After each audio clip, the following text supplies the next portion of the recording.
Bueno, esto es una imagen del siglo XI, año 1000 aproximadamente, y que sería la primera representación pictórica que tenemos del diablo. Y destacan dos cosas.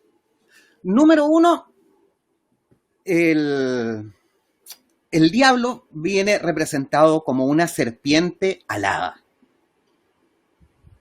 Estamos hablando del año 1000. Yo no sé hasta cuándo habrá conservado, supongo que se habrá conservado, porque me imagino cuando los conquistadores llegan a México y se encuentran en un país que venera una serpiente emplumada, deben haber hecho al mínimo alguna relación al respecto.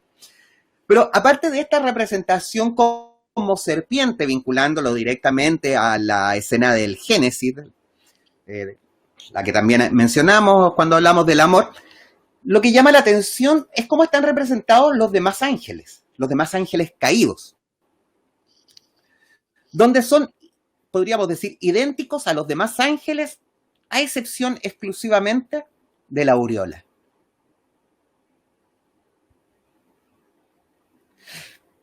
Las alas, por si acaso, no son originales de la Biblia ni del cristianismo. La teoría es que fue solo tomadas de la religión egipcia. De hecho, cuando aparecen incluso seres con alas, no aparecen con dos alas, sino que aparecen con cantidades. Pero esta sería la representación original del diablo, y hay que tener muy presente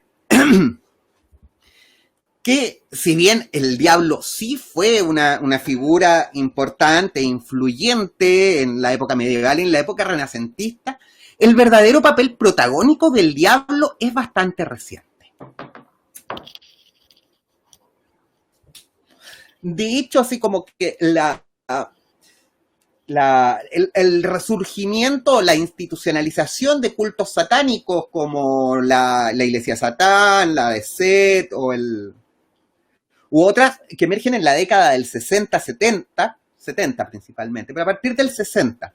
Es un fenómeno que va acompañado paralelamente de esta encíclica vaticana que dio un cambio a la iglesia, porque antiguamente las misas se hacían en latín y no se hacían mirando a los feligreses, sino que se hacían mirando al altar, porque la misa no era para nosotros, sino que se hacía a Dios. A partir de los 60, los sacerdotes en la misa dan media vuelta para mirar a los feligreses y, eliminando además el latín como lengua oficial de la misa, la pasan a hacer, la pasan ¿cómo se dice? A declamar en español. En un afán de popularizar o acercar la iglesia a la gente ante un fenómeno que estaban viendo que venían bastante en retirada. Paralelamente a este esfuerzo vaticano por popularizar la creencia, o sea, popularizar la fe cristiana, también emerge no solo estas creencias satánicas, sino que también emerge paralelamente la posmodernidad. Hay un artículo muy interesante que les dejé ahí al respecto. Entonces, pareciese ser que desde mediados del siglo pasado venimos repreguntándonos todos estos conceptos, y también esta como suerte de elevación o exaltación que se hace del diablo viene a tener algo que tiene que ver mucho con el concepto de Satanás, el adversario, el que está en contra, y todos estos fenómenos vendrían como ponerse en contra a la moral o al paradigma, si quieren, del catolicismo cristiano.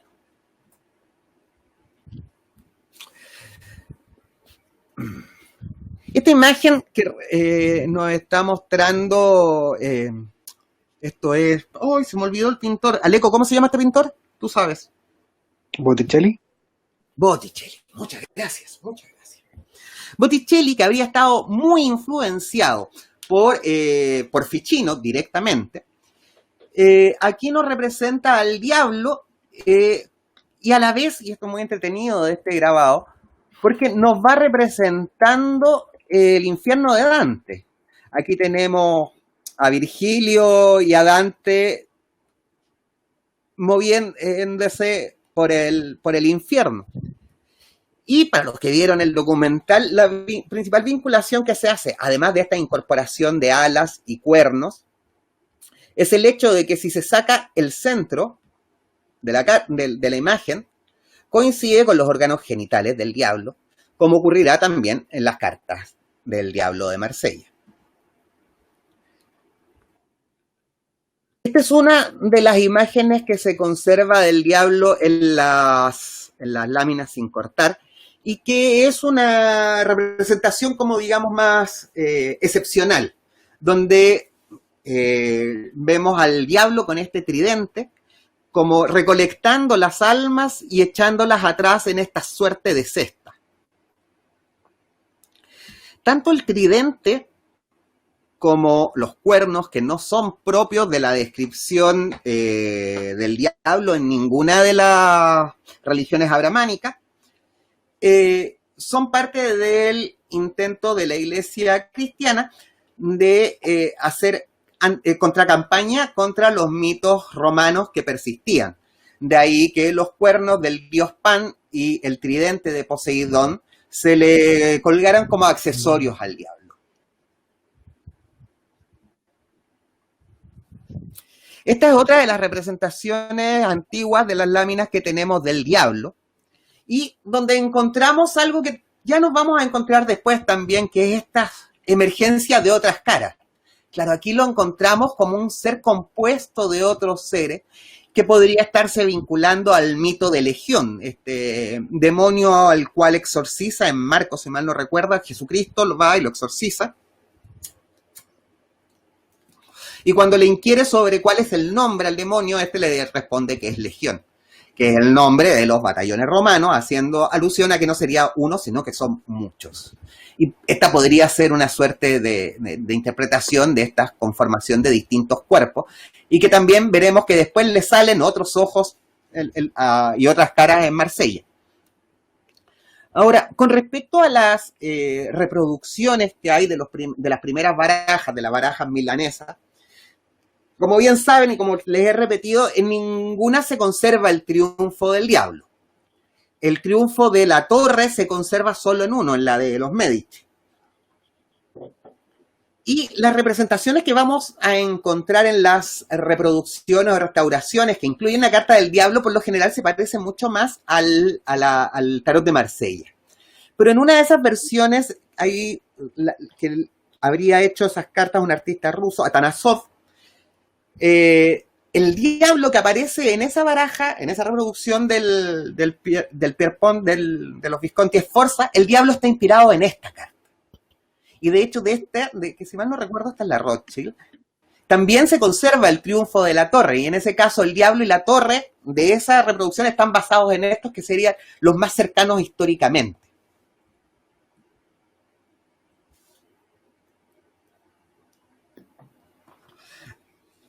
En la representación aquí, este es el número 14, esta es la baraja Level, podría estar representando el rapto de Perséfono por parte de Hades, que como sabrán la rapta, la viola, pero después ella sufre este síndrome de Estocolmo y finalmente cuando la van a buscar no se quiere ir, y se llega a este acuerdo político entre los dioses en que pasará la mitad del año en el infierno con Hades y la otra mitad arriba con su madre, diferenciando las épocas de invierno y verano.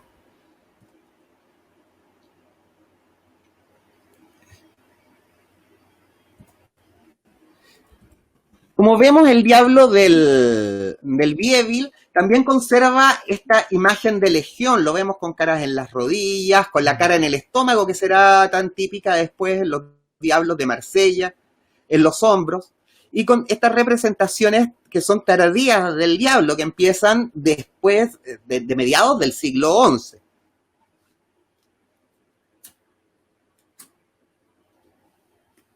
Y aquí es interesante cómo se empieza a instalar durante el Renacimiento la figura del diablo, que si bien, claro, es un concepto que representa el pecado y el mal en el cristianismo, para estos neoplatónicos, en este ambiente dominado por la Iglesia, pero que intentan fusionar la filosofía clásica con la creencia cristiana, Eh, la misma iglesia se sirvió de esto y podemos decir que tergiversó mucho a Aristóteles para fundamentar la creencia cristiana de aquella época. Permítanme. Y aquí empezamos a encontrar lo que ya va a ser lo que vamos a entender como la imagen del diablo del tarot de Marsella.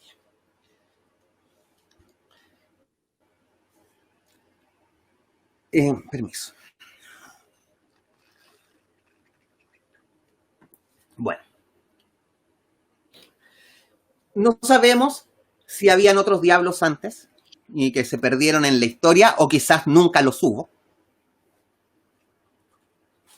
Pero aquí se nos presenta esta imagen que también vendría teóricamente a vincularse con la filosofía griega. Y se dice que esto se vincula con el mito de la caverna de Platón. Ahora, no sabe, o sea, si bien esta es la carta del diablo del canon Marsella más antigua que conservamos, la representación de lo que tiene en la mano nunca ha quedado muy clara. Esta suerte de pincho que en otras barajas, permítanme, voy a avanzar un poco, pudiese estar representando una suerte de antorcha. Y de ahí que se le coloque como en color rojo.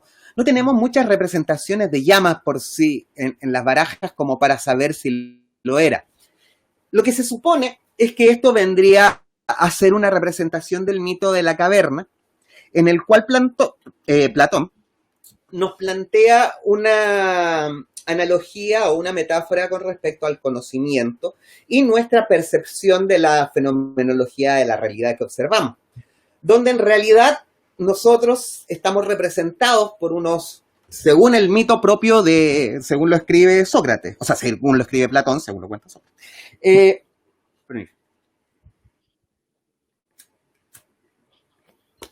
Nosotros seríamos seres que estamos encadenados, sentados en sillas, y frente a nosotros, en un muro, se reflejarían sombras que hacen personas a nuestras espaldas.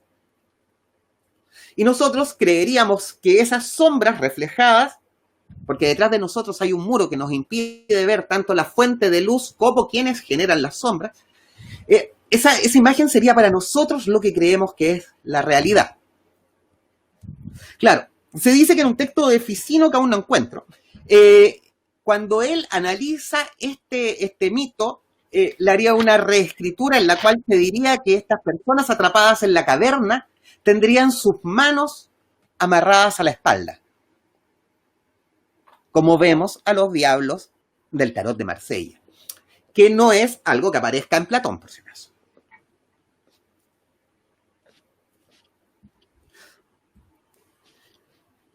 En este sentido, el diablo podemos verlo como, o este concepto que vemos de la caverna de Platón, se vincula con el concepto hindú de la Maya, de esta realidad cuestionable, voy a decir, no quiero decirle falsa, en la que nos movemos permanentemente.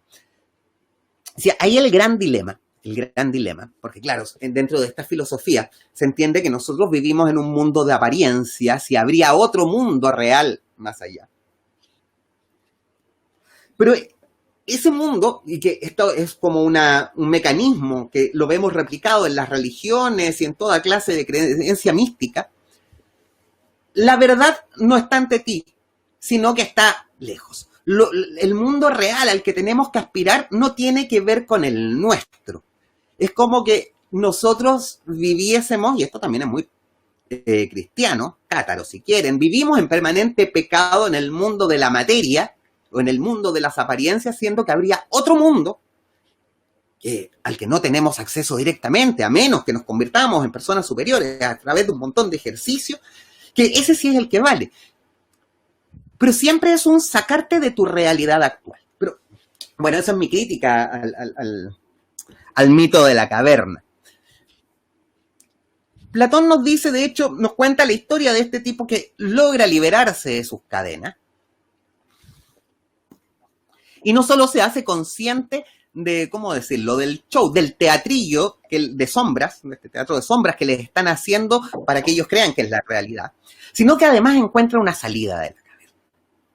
Y al salir de la caverna, y a esto le pone mucho énfasis Platón, lo primero que le pasa es que se queda encandilado por la luz.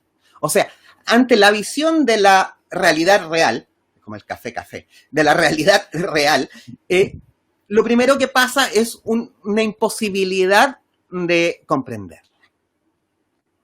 Entonces, lo primero a lo que, y lo dice Platón, lo primero que se encontrará este hombre en este acto de haberse liberado de las cadenas y haber salido, es la observación de las estrellas, del sol y de la luna. O sea, si nos fijamos en la baraja del tarot y consideramos que esta carta nos está representando el mito de la caverna donde estamos amarrados, viendo esta falsa realidad que nos refleja, la carta siguiente, que es la torre, sería como una representación del momento en que rompe este hombre las cadenas. ¿Y con quién se encuentra después? Con lo primero que nos describe Platón: las estrellas, la luna y el sol. En ese sentido, esta serie de cartas nos están describiendo de una manera bastante didáctica el mito de la caverna.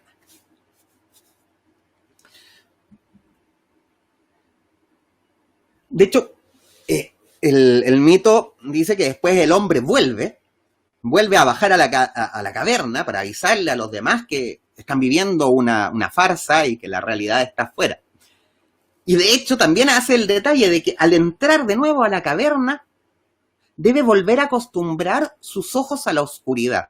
Esto es un fenómeno que nos ocurre a todos. Hay un capítulo muy entretenido de Cazadores de Mitos, donde están viendo esto de los piratas, como aparecen en las películas, que están peleando arriba en el barco, y después se lanzan a la parte de abajo y siguen peleando. Porque cuando nuestros ojos se ven expuestos a estos cambios repentinos de luz, les toma un tiempo adaptarse. De ahí que cuando uno hace observación astronómica y sale a mirar los planetas, se recomienda pasarse por lo menos las últimas horas del día con lentes oscuros para bajar la cantidad de luz recibida por los ojos. Se recomienda no mirar fuentes de luz, televisores, celulares, hasta una llama, hasta el fuego del encendedor te arruina toda la oscuridad que has acumulado durante el día en tus ojos para ver las estrellas. De hecho, los que hacen observación astronómica, cuando salen a campo, al terreno, para alumbrarse acostumbran a usar linternas de luz roja, y en los celulares, de hecho, los programas como el SkyMap o el Skywalk traen una función para que se vea en rojo, que se ve todo como negro con líneas rojas, porque ese sería como el color que menos, o la luz roja sería la que menos nos afecta y la que menos nos daría esta capacidad para ver en la noche y poder ver con más detalle los planetas, y también por eso van a ver muchas veces que se cubren con unos mantos encima. Pero hoy día no estoy en astrología, estoy en tarot. Continúo. Bueno, entonces baja este tipo de vuelta, donde los que están atrapados, y les dice que, bueno, luego de que sus ojos vuelven a adaptarse a la fantasía, a esta irrealidad de la caverna, va y les dice que se liberan de las cadenas, que la realidad está afuera y que está llena de luz y que todo esto es falso. Sin embargo, estos tipos le van a decir que él está loco, que les quiere algún mal, así que lo amenazan incluso con matarlo si quieren sacarlo de la caverna. Y claro, y esto nos va a nosotros a hacernos sentir todas esas veces que nosotros tenemos la comprensión de algo, creemos tener la comprensión de algo que antes pensábamos de otra cosa, y cuando nos enfrentamos a la gente que piensa actualmente como nosotros pensábamos antes, no sabemos explicarle lo nuestro, o sea, nuestra nueva forma de observar. Ahora, ahí, en ese acto de creerse que uno tiene la verdadera verdad, hay que tener un cuidado, porque el mito después nos cuenta que este sujeto libre de sus cadenas, vagando en el mundo exterior, ya siendo capaz, acostumbrando la vista a ver las formas del mundo real, se da cuenta de que su percepción de este mundo también está limitada. Y como lo descubre mirando al sol. Al sol no lo puedes mirar directo, no te deja verlo. Así que se transforma en una nueva caverna para nuestra percepción, de la cual si salimos, saldremos solamente para encontrarnos nuevamente en una caverna más grande. Y así ad infinito. Este tipo de pensamiento también se ha replicado en la historia de la filosofía. Por ejemplo, hay una conversación muy interesante, una entrevista muy interesante entre Jean-Paul Sartre, el filósofo francés, y Daniel Cohn-Bendit, que era el dirigente de las movilizaciones de mayo del 68 en París, en las cuales, después de largo debate, Sartre le plantea que por qué, si ellos, jóvenes universitarios, tienen tan claro cuáles son los problemas de la sociedad, porque no hacen un partido político para solucionarlo. Y Daniel Cohn-Bendit le dice, no, si nosotros hacemos un partido político, el sistema nos va a agarrar y nuestra causa va a perder su virtud, podríamos decir. Claro, eso fue el 68. Actualmente ese Daniel Cohn-Bendit es eurodiputado, está trabajando con el Partido Verde, pero bueno. Aparte de eso, claro, al final este Sartre viejo le dice a Daniel Cohn-Bendit joven, no, ustedes jóvenes están en lo correcto. Y le dice algo que es típico de Sartre, sigan ampliando los límites de lo posible. Ampliar los límites de lo posible, que podría ser la frase que resuma toda la revolución de mayo del 68 en París. No recuerdo si estaba colgado. En esa revolución son característicos que afuera de todas las facultades habían lienzos con mensajes muy ingeniosos. Como está escrito el de creo que en el de medicina. ¿Cómo? Sí, está escrito ese de Sartre incluso. El Sartre está porque sí. Siempre me acuerdo uno que decía De Gaulle no tiene hormonas, que estaba colgado de la Facultad de Medicina. Sí, pero no, la de Sartre también está escrita. Ampliar los límites de lo posible. Claro, el tema es que si nosotros concebimos esta analogía de Sartre, de los límites de lo posible, como un muro que nosotros debemos saltar, una vez que lo saltemos, no nos encontraremos más que encerrados en un muro más grande. Y eso tiene que ser siempre un recordatorio respecto a la humildad del conocimiento más grande. Te da más posibilidad de moverte, te da más comprensión que antes no tenías en la caverna chica. Pero no es más que una caverna más grande. Como la dialéctica. Bueno, continuando con las cartas, vemos esto de los ojos y de las caras que, perdón, viene probablemente también de esta imagen del exorcismo de Jesucristo con respecto al demonio Legión. Y también tenemos lo que se recalca tanto del sexo del diablo como centralidad de la carta. Los que hayan ya meditado con la carta recordarán, como está ahí al centro, en que la meditación al final es fijándose en ese punto. Y ese sentido, bueno, aquí lo censuró Arnold, pero en ese sentido también nos está mostrando esta capacidad creadora de realidad del diablo. Como vemos aquí en el Convert, ya que se pierde en la coloración de muchas barajas, es cuando ¿cómo se llama? Lo que lleva en la mano el diablo más parece una antorcha. Pero debido a que la llama parece a ratos fundirse con el ala, se ve la diferencia del diseño de las texturas, a diferencia de la otra ala, que estaría representando el fuego de esta antorcha. Aquí en Bolonia también lo podemos ver como una suerte de antorcha. El diablo de Vandenborre me gusta mucho.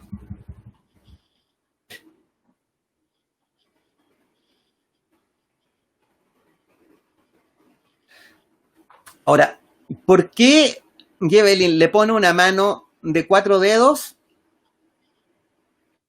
No sé, creo que vamos a hacer tabla Ouija para preguntarle.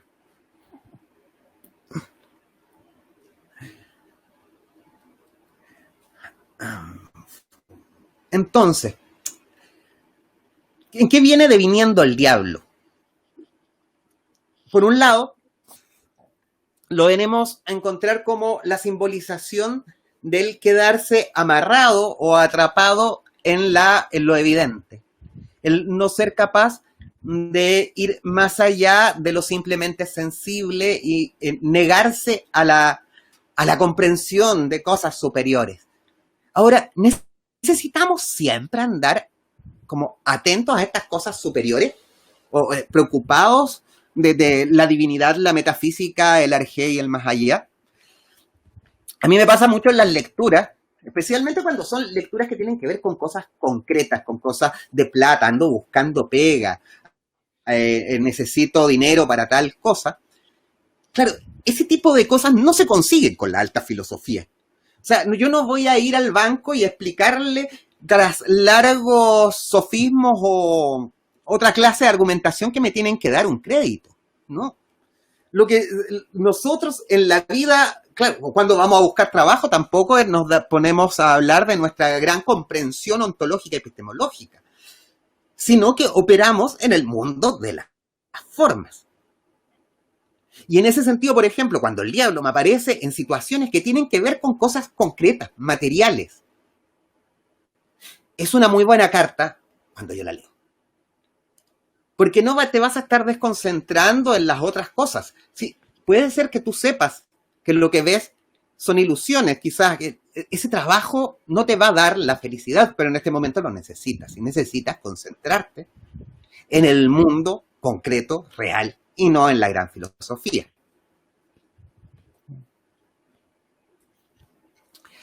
En la baraja de la roca siempre me ha causado mucha curiosidad la carta del diablo, porque esta baraja italiana, que es parte del renacer del tarot en Italia, esta baraja intenta siempre como ser una estilización de la baraja Marsella.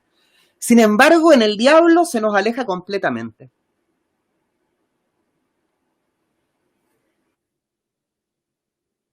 Y claro, y nuevamente es Beline el que nos va a hacer la vinculación entre las imágenes del tarot de Marsella y el ocultismo europeo del siglo XIX.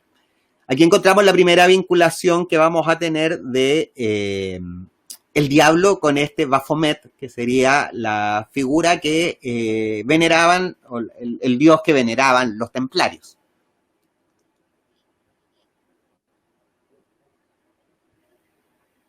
Y como lo vamos a ver, lo vamos a encontrar después, tanto en esa representación bafomética, lo vamos a encontrar en el tarot de Papus también.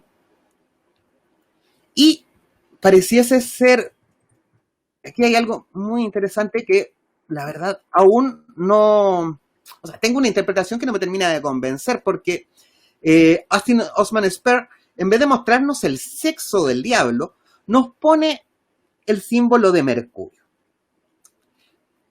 Mi teoría a ese respecto es que en realidad el diablo, como todo buen ángel, no tiene sexo. De la misma forma en que en la astrología clásica todos los planetas eran masculinos o femeninos, menos Mercurio, carente de género. Así que ahí nos puede estar representando esa unión de lo masculino y lo femenino, que también es propia del Baphomet, que tiene pechuga femenina y muchas veces también se le pone el miembro masculino. Fatalidad para el mal, no, sí, creo que no hay mucha necesidad de traducción. Mira tú, al derecho lo pone como fatalidad para el bien, invertida fatalidad para el mal.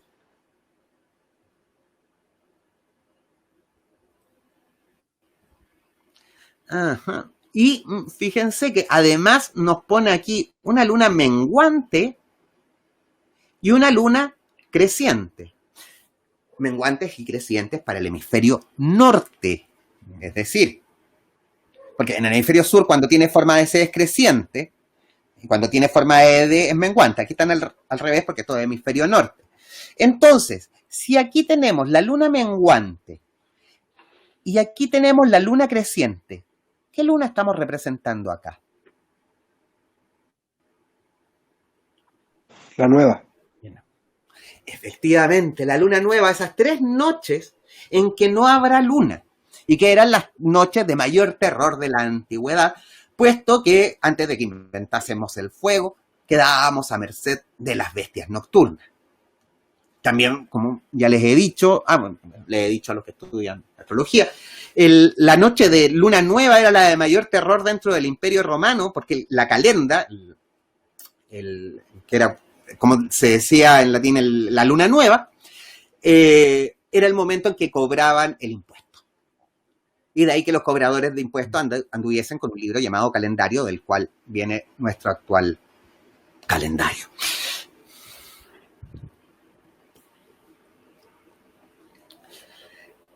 Bueno, White, que es quien nos incorpora este triángulo invertido en la parte superior de la cabeza del diablo, está haciendo aquí podríamos decir, una cita a Eliphas Levi. Eliphas Levi fue un ocultista francés que, bueno, digamos que iba para cura, pero se le presentó la tentación por delante, en forma de mujer, y abandonó ¿cómo se llama? El seminario, pero no abandonó la vertiente espiritual, sino que se dedicó al ocultismo, principalmente a la cábala hebrea. Claro, él nunca se llamó Eliphas Levi. Eliphas es un alto cargo del sacerdocio hebreo. Levi también tiene una importancia. Era un hebreo guanabí. En realidad se llamaba Alfonso. Alfonso, se me olvidó, en Cao. Bueno, y dentro de su teoría de alta magia, él plantea una forma de entender el pentáculo, en la cual denomina que el pentáculo en posición hacia arriba, como estaría, por ejemplo, en las banderas de los países, es la posición de Goesia, entiéndalo como bueno, y Teurgia. Hacia arriba es Teurgia, que es lo bueno, y hacia abajo es Goetia, que tiene que ver con lo demónico. Según el Levi, el pentáculo hacia arriba representaría, la punta superior, el espíritu humano gobernando sobre los 4 elementos, que serían las otras 4 puntas, fuego, agua, tierra, aire, que sería el pentáculo del mago, el que gobierna sobre los elementos. Les recuerdo que estamos en el siglo XIX y que la principal visión que hay de la magia es una visión patriarcal, del gobernar sobre la naturaleza. En cambio, para Eliphas Levi siempre, el pentáculo invertido sería la representación del brujo. En tanto, el espíritu humano estaría esclavizado por los elementos. Y de ahí que yo no sé qué antigüedad tiene la relación que les voy a dar, pero sí se mantiene mucho en la modernidad, vincular el pentáculo invertido con las facciones caprinas. Cuando uno habla de facciones caprinas, son como las facciones de una cabra, y que es una forma en que se denominan las facciones del diablo. Como acá, si ustedes se fijan en cómo está dibujado casi siempre, no siempre, el Dr. Mortis en los cómics, siempre vamos a ver estas facciones caprinas características. De hecho, en los cómics muchas veces, los antiguos Dr. Mortis, cuando todavía no sabías quién era, tú podías identificarlos por el anagrama, porque por lo general los nombres eran anagramas de Dr. Mortis, o por las facciones caprinas propias. Bueno, por otra parte, aquí nos está representando claramente en el hombre esta acción activa, como el pecado activo de la lujuria, de ir a pecar, y que esta colita de fuego estaría siendo prendida por la llama del diablo, mientras que la mujer estaría aquí con una vid en la cola, indicando el vicio en forma más pasiva, dejarse endulzar por los placeres y perderse en ellos.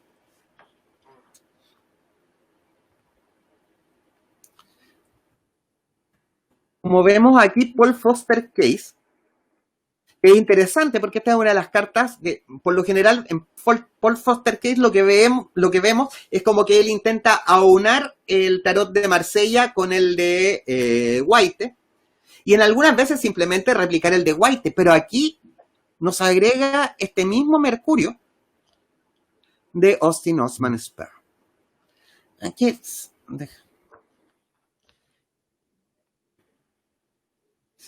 perdón.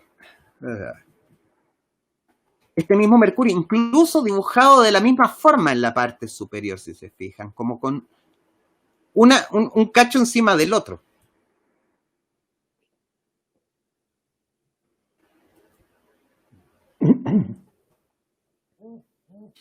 Y White, que si bien que también incorpora el Mercurio, pero que todo esto, como estamos viendo, estos son 1920, 1926, el tarot de Austin Osman Spare sería de 1905 aproximadamente, así que si es que es el primero, habría que averiguar cómo es que Paul Foster Case y Weir supieron de este Mercurio genital. Y aquí, curiosamente, viene la pregunta de el solve y el coagula. Por lo general, el solve se acostumbra a poner, o sea, aquí estaría bien en el sentido que está en el brazo derecho, que es el brazo activo, pero el solve es el que recibe, generalmente está hacia arriba, y es el que coagula, el que está hacia abajo, que es el que materializa, como proceso de disolución y materialización. Y lo otro que me da mucha risa es que esté fumando habano.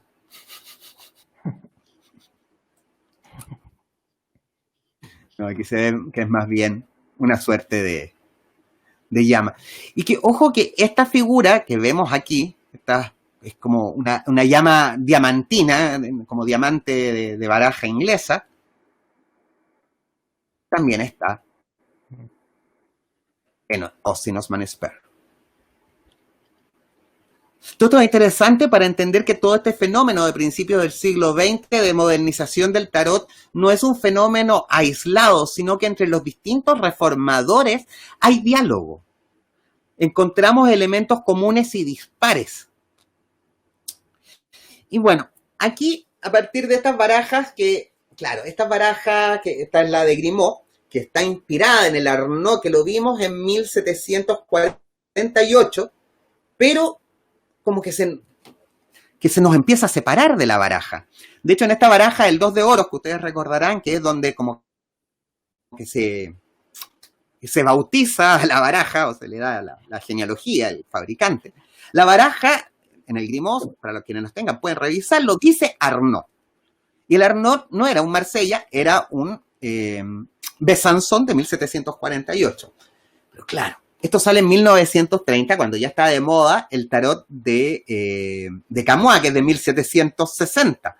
Así que al buscar uno que sea de 1748, como que le están diciendo, no, mi Marsella es más antiguo que el que vende este tipo. Que es como la eterna pelea del siglo XX con respecto al tarot. No, yo me baso en bases más antiguas. Y a ver, me van a permitir que vuelva porque esta es la baraja Arnaud. O sea, este es el diablo de la baraja Arnaud.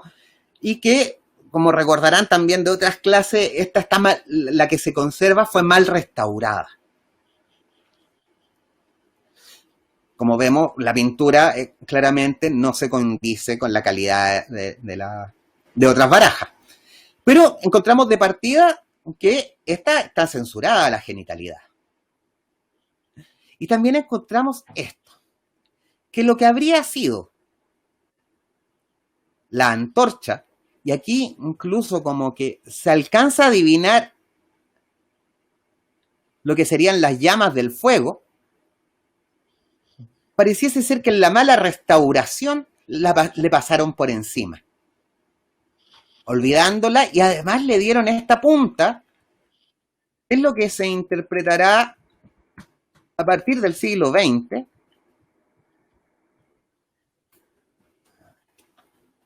como esta suerte de espada sin filo. Que también que vamos a encontrar un objeto similar a esta espada sin filo en la Reina de Copas. Y como vemos aquí, le insisto, se supone que el fundamento de Grimmaux para decir que esta baraja es más antigua es que está basada en la de Arnaud. Y aquí vemos cómo la transforma en espada y vemos cómo lo ha pintado, mientras Arnaud está en rojo, aquí lo pintó de azul. Así que en realidad más que una reconstrucción de Arnaud, y a pesar de que diga Arnaud en la baraja, parece ser una versión extremadamente libre de la Arnaud. Y aquí vemos nuevamente lo que les decía, los restos de las llamas convertidas en alas. Y esta imagen de la espada sin filo se puede ver, o sea, se puede entender como la acción que te daña a ti mismo. Porque si tú intentases cortar algo o a alguien con esa espada, al no tener empuñadura, te cortarías la mano. De ahí como que nos estuviese reflejando acciones imprudentes que realizaríamos y que nos terminarían dañando a nosotros mismos. Y que por lo tanto serían acciones influidas por el demonio.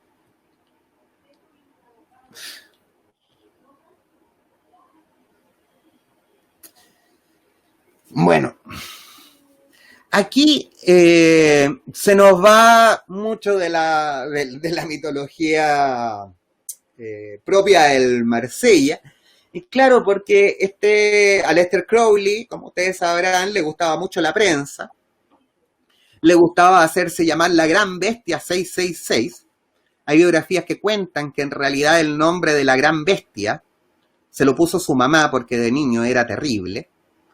No me extrañaría que de niño haya sido terrible, porque si bien era Libra, era ascendente Leo, y todos los ascendentes Leo de niños somos terribles. Lo que sí, el gran, y lo que sí es claro, especialmente con la genitalidad propia de Crowley, es como que reduce toda la carta a un gran falo. Las bolas, y estamos claros, ¿no?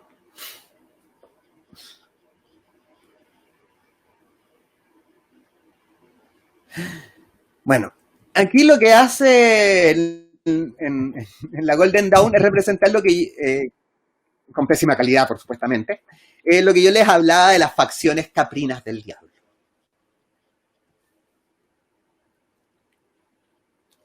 Y aquí encontramos una cosa que, para los que vieron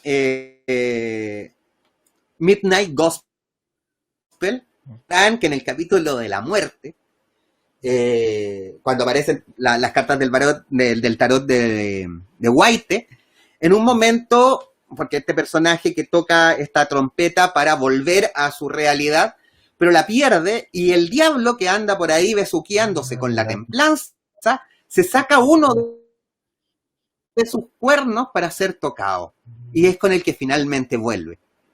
Y aquí encontramos el cuerno como puesto en esta situación, que se usaba antiguamente por distintos pueblos como instrumento de viento.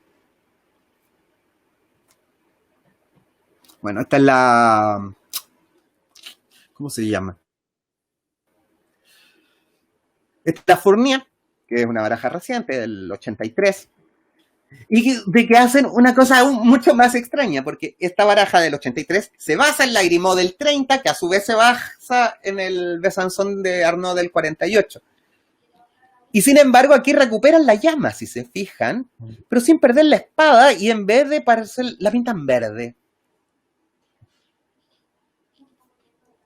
¿Qué podrá haber querido representar? ¿Un plumero de porrista? ¿Habrán querido decir que es la llama de la naturaleza? No lo sé, pero principalmente porque se sigue conservando el simbolismo de la espada sin empuñadura.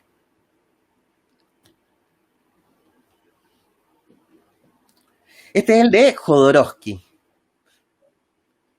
que si recupera la antorcha, de hecho diferencia, si se fijan, el ala de la antorcha.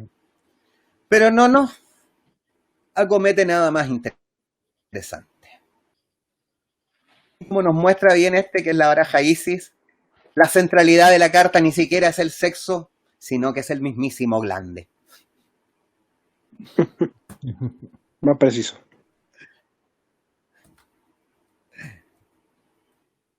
Dudas, consultas, preguntas, comentarios. Estoy. ¿Pero qué te pasa a ti con el diablo? Cuéntanos qué te pasa cuando lees el diablo en el tarot. ¿Qué pasa con el diablo? El diablo me sugiere siempre ver, po, como, ¿cachai? Ve todo, pues ya no hay nada que ocultar, pues, ahí está. ¿Cachai? Ponte vivo, ponte choro, ponte todo. ¿Por qué créetela? No sé. O también, depende tanto de los contextos, pero están los ojos por todos lados, pues. Siento un poco. Y la luz, ¿cachai? No sé. Está muy buena esa, porque además podemos ver como que nosotros somos ese hombre liberado de la cadena dando cuenta de la situación, que es lo que nos muestra la carta. Es como nosotros viendo, una vez que salimos, nos arrancamos las cadenas y vemos a los otros encadenados y vemos al diablo haciéndonos las sombras.